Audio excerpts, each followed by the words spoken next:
This is the Brave Ideas Podcast, brought to you by Aqua. Welcome to episode 19 of the Brave Ideas Podcast, the show that is all about bringing to light fresh perspectives from the worlds of digital and marketing. I'm Dan Herman. I'm a digital strategist, 5-time SmackDown World Champion, and the king of Snapchat. And I'm here today with my co-host. I'm Esther, head of conversation analytics, carnivore, and a better amateur boxer than Dan Herman. We would love to hear your opinion about our show. Please email us at braveideas@aquaonline.com or follow us on social media at Aqua Agency on Facebook, Twitter, and LinkedIn, or Brave Ideas Podcast on Instagram. Today we're talking to Shaun Carvalho Malekane, project manager at Aqua. Shaun is a Bruno Mars lookalike with a penchant for stand-up comedy, and today he's going to talk to us about Vine. Shaun, what's new? What's up, y'all? What's new? Vine is new. Particularly like 3 years new. Is it? Yeah, I was going to say, is it like, really that new? Yeah, it's 3 years new. I think it started in 2012, and it's owned by Twitter, funny enough, which is owned by all the same people. Does it mean it operates in the same way that Twitter does? Or? No. Actually, the need for Vine came out when everyone started blogging, and everyone started tweeting, and everyone started Insta-watting. And when that happened, videos, the medium, and the need for an app specified for videos came up. And that's when Vine came up. So what is the functionality of Vine?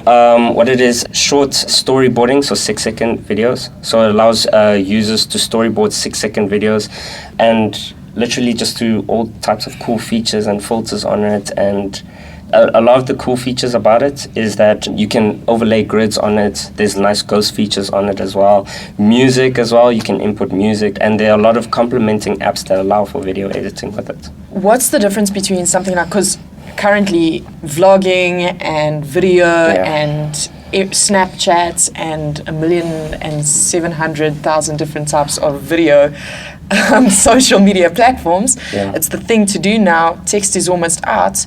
What defines... To define Vine amongst all the other brands, you'd have to look at your need for the app, the audience that you're also trying to capture, the type of medium and that you can contribute to the most with your skills. So if you're more of a text-based type of person, I believe something like Twitter or even Tumblr would be great for you.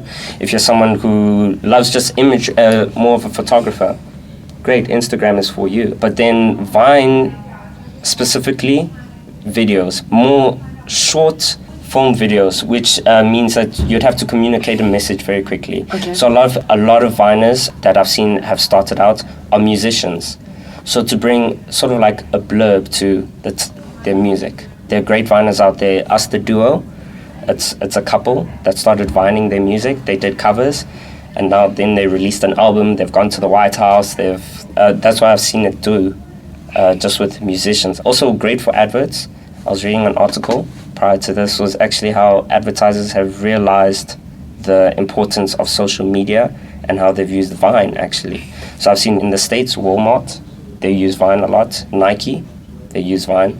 Yeah, and they use the influencers on Vine. Like there's this really cool guy, I forget his name now. He started all his Vines with a headband. And then advertisers started creating headbands for him, no matter what the Vine is, just to have his headband in there. Another guy does the same thing he balances stuff on his head while he does the Vine.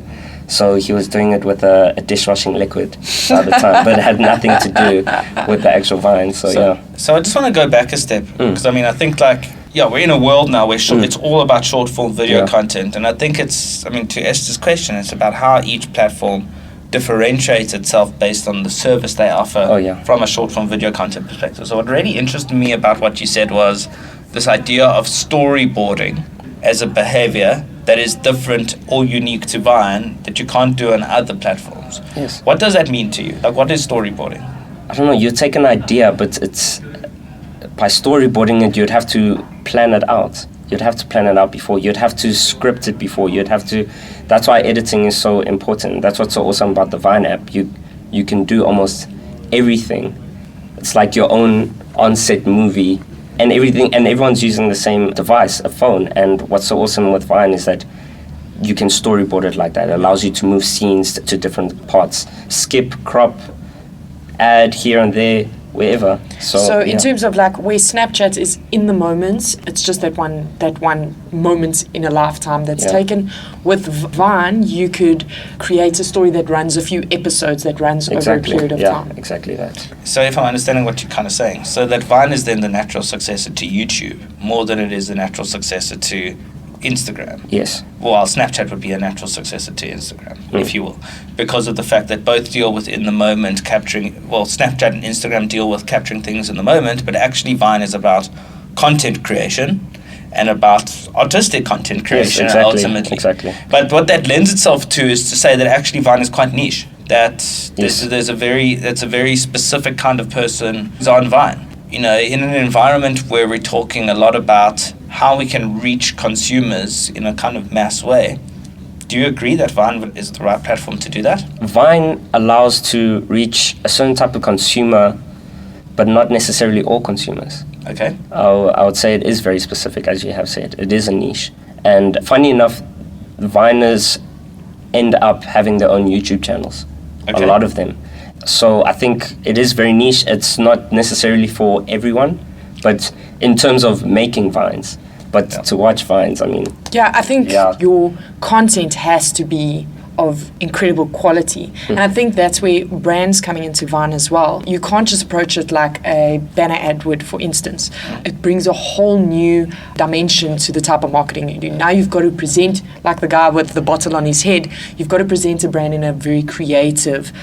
You've got to use a little bit more of the creative juices behind how you will reveal that brand in a Vine. I think also what's happening is, so for instance, YouTube's brought out YouTube Red, where you can subscribe to a version of YouTube where there's no advertising. Consumers are becoming more and more interested in spaces that are advertisement free, because we've really been bombarded online. We've covered every corner of every space that we've able to. So now it's almost too in my face, and I want to go to a platform like Vine where I'm not bombarded by the same thing. I'm actually really just getting that creative, great content. Well, I mean, I would just debate so I get what you're saying. I think that it's what's nice about platforms like Vine, and when you talk about content creators, which you haven't mentioned that Shaun is actually a Viner, an incredible content creator, so follow him on his Vine.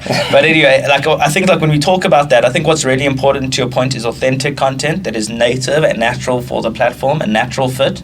Sometimes I question the role that brands have to play in terms of creating that, but if a brand is going to play there, they have to play there in a native and authentic way. I think that's really important.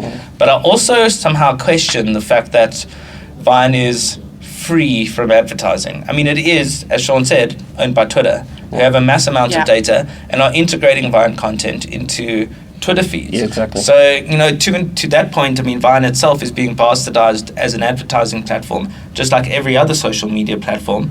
But I think that what's important, though, is not necessarily the advertising component, but the community and the niche content creators that exist in that world and the way that they engage with each other. So just an example, what that was quite interesting is that there was a Fanta campaign that was done overseas. It was Fanta for the Funny. And basically what they did is they partnered with Viners and Vine creators to put together an actual show of Fanta for the Funny snips. And that show was then published on College Humor, which is a massive YouTube channel.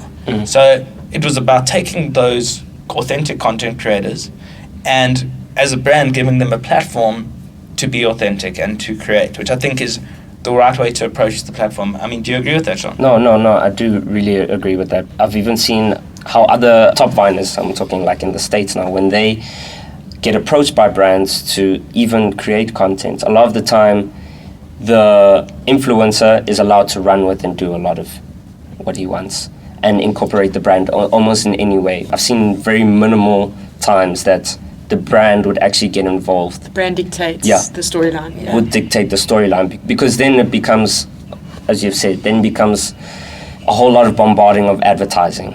Then you'll just start skipping, and that's when the problem occurs. When people start skipping actual feeds because they know, like subliminally, before they even recognize what it is, they're like, that's advert.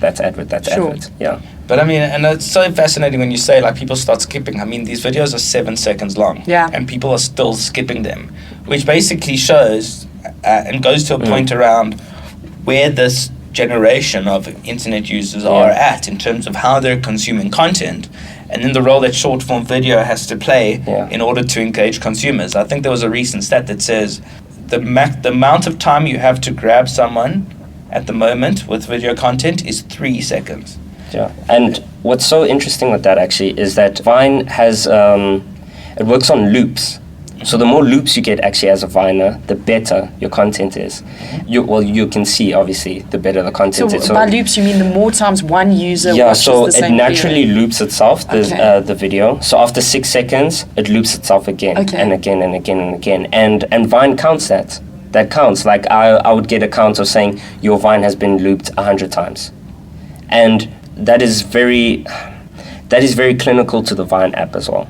Yeah. And that's why skipping a piece of feed is an issue. They don't count the skips. No, they don't. How? So they only count a loop when it's played for the full 7 seconds? So once you've played it for the full, I think it's 6 seconds actually. 6 seconds. Yeah, so once it's played for the full 6 seconds, that's a one loop.